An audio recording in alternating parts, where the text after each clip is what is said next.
김재규는 10월 18일 새벽 2시쯤 부산의 계엄사령부에 나타났다. 야간 비행으로 급히 내려온 것이었다. 김재규는 박흥주 등 참모들을 데리고 왔다. 그는 부산 지역 계엄사령관 박찬근 중장에게 박 대통령의 지시를 구두로 전달했다. 그 골자는 데모의 징후가 여러 타 지역에서도 엿보이니까 빨리 사태를 진정시키라는 것이었다. 박 중장은 김재규가 3군단장일 때 그 휘하에서 사단장으로 1년 정도 근무해서 친면이 있었다. 김재규는 18일 아침 계엄사령부에서 열린 계엄위원회의에 참석했다. 최석원 부산시장을 비롯 부산지검장, 시경국장, 교육감, 관구사령관, 법원장 등 계엄위원들이 모인 자리에서 김재규는 이렇게 말했다. 4.19는 우리 군의 수치였다. 계엄군이 본분을 이탈, 시민과 합세한 것은 잘못된 일이었다. 이번에는 군의 본분에 충실하라. 김 부장은 또 1964년에 6.3 사태 때 6사단장으로서 서울지구 계엄 업무를 맡았던 자신의 경험을 이야기했다. 김재규의 이 부산 출장은 그와 박 대통령의 운명을 결정하는 데 하나의 요인이 됐다. 부산에서 그가 보고, 듣고, 판단하고 또 이용하려고 한 것이 11.6의 중요한 동기가 됐기 때문이다. 부산 사태는 김재규의 마음을 통해 계산되고 과장되고 왜곡되기도 하면서 커가고 있었다. 김재규가 밤중에 부산 사태의 현장을 살피고 있던 바로 그 순간 정일권 전 총리는 악몽을 꾸고 있었다. 그는 생전에 이런 증언을 남겼다. 박 대통령의 얼굴이 온통 피투성이었습니다. 눈꺼풀에도 피가 엉겨붙어 있었어요. 그런 얼굴로 대통령은 정형이라고 부르며 저를 껴안는 게 아니겠습니까? 그러면서 이놈들 하며 쓰러졌습니다. 이 순간 나는 깨어났는데 집사람을 깨워 꿈 이야기를 했더니 아내는 꿈에 피를 보면 좋은 일이 생긴다고 저를 안심시킵니다. 전에도 큰 사건 전에 들어맞는 꿈을 몇 번 꾼 적이 있어 불안을 떨쳐버릴 수 없었습니다. 부산의 비상계엄령이 선포되면서 계엄사령관으로 임명된 군수사령관 박창근 중장. 발포 문제로 고민하고 있었다. 간밤에 들이닥친 김재규는 사태를 빨리 수습하고 연행자들을 서둘러 선별하라는 박정희 대통령의 지침만 전달했을 뿐 발포 문제에 대해서는 이런 반구 언급이 없었다. 박 사령관은 경찰이 시위군 중에 밀려서 군이 나서게 된 것이니까 군까지 밀려서는 안 된다는 생각을 했으나 발포를 최악의 순간까지 억제하는 지침을 휘하 부대에 내렸다.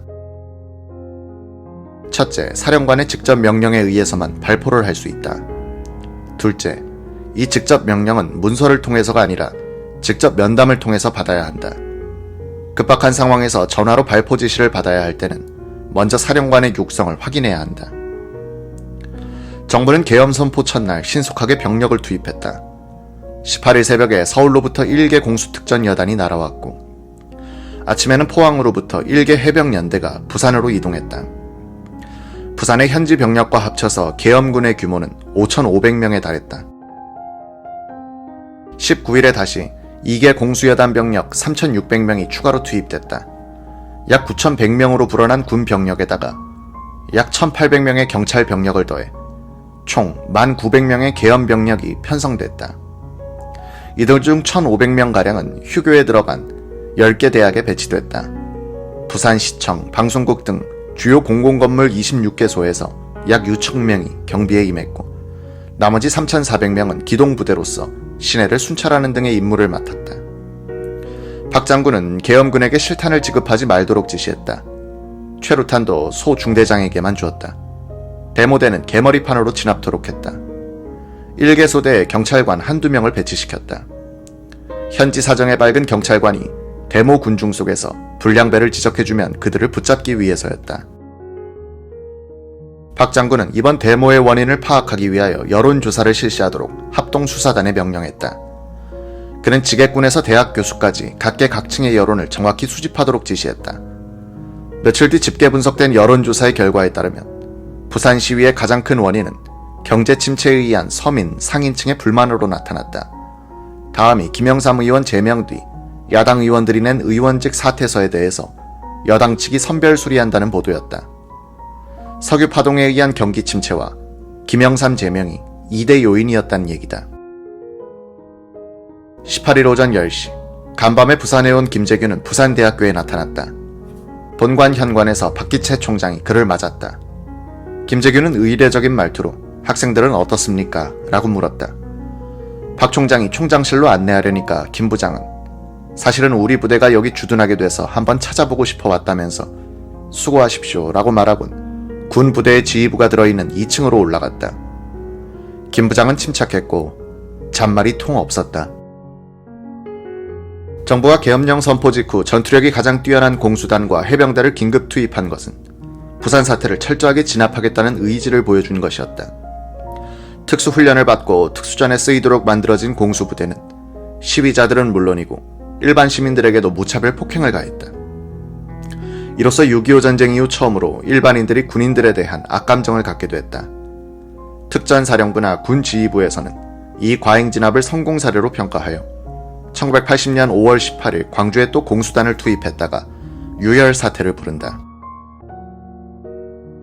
동래구 동상동에 사는 회사원 신희철 씨는 18일 밤 8시 50분쯤 서구 충무동 상륙다방 앞에서 공수부대 군인들에게 끌려가 개머리판으로 얻어맞아 머리를 크게 다쳤다. 뇌 좌상과 뇌경막 손상을 당한 그는 동생신경외과에서 뇌수술까지 받았다. 부산지구 당감동에 사는 금은방 종업원인 전병진 씨는 계엄령 첫날인 10월 18일 밤 9시 30분쯤 서면 퇴화극장 앞에서 택시를 먼저 잡으려고 찻길로 조금 나가서 있었다. 앞당겨진 통행금지 시간이 30분밖에 남지 않아 시민들은 서로 먼저 타려고 법석을 떨고 있었다. 이때 공수부대 한 소대 병력이 찻길을 따라 남쪽으로 행진해오고 있었다. 그들은 앞에 걸리는 사람들을 청소하듯 해버렸다. 술에 조금 취해 있었던 전병진 씨는 미처 피할 틈도 없이 당했다. 개머리판으로 머리를 몇 대나 맞았는지 구두발로 얼마나 채였는지 알 수 없었다. 정신을 차렸을 때 그는 정차한 택시 꽁무니에서 몸을 피하고 있었다. 군인 4명이 다시 그를 끌어내 발길질과 개머리판으로 녹초를 만들었다.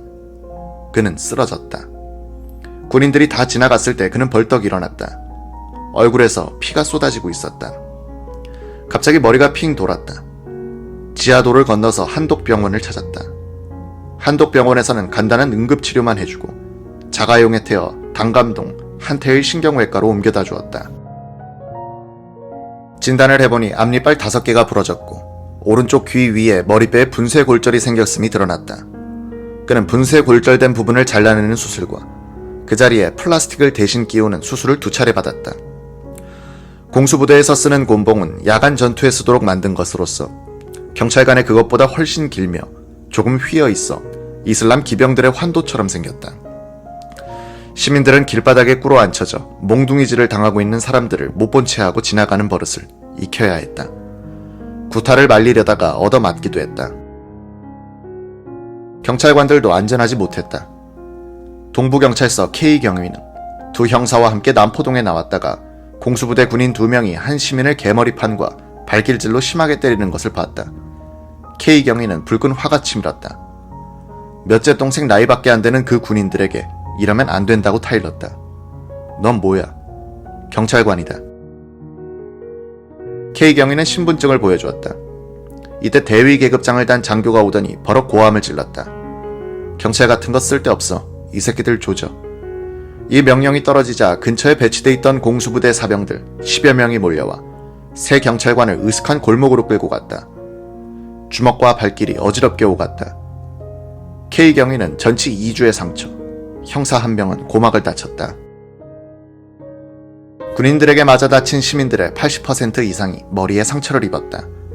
다친 시민들의 진당 병명을 늘어놓으면 군인들이 어떻게 두들겨 팼는지를 알 수 있을 것이다.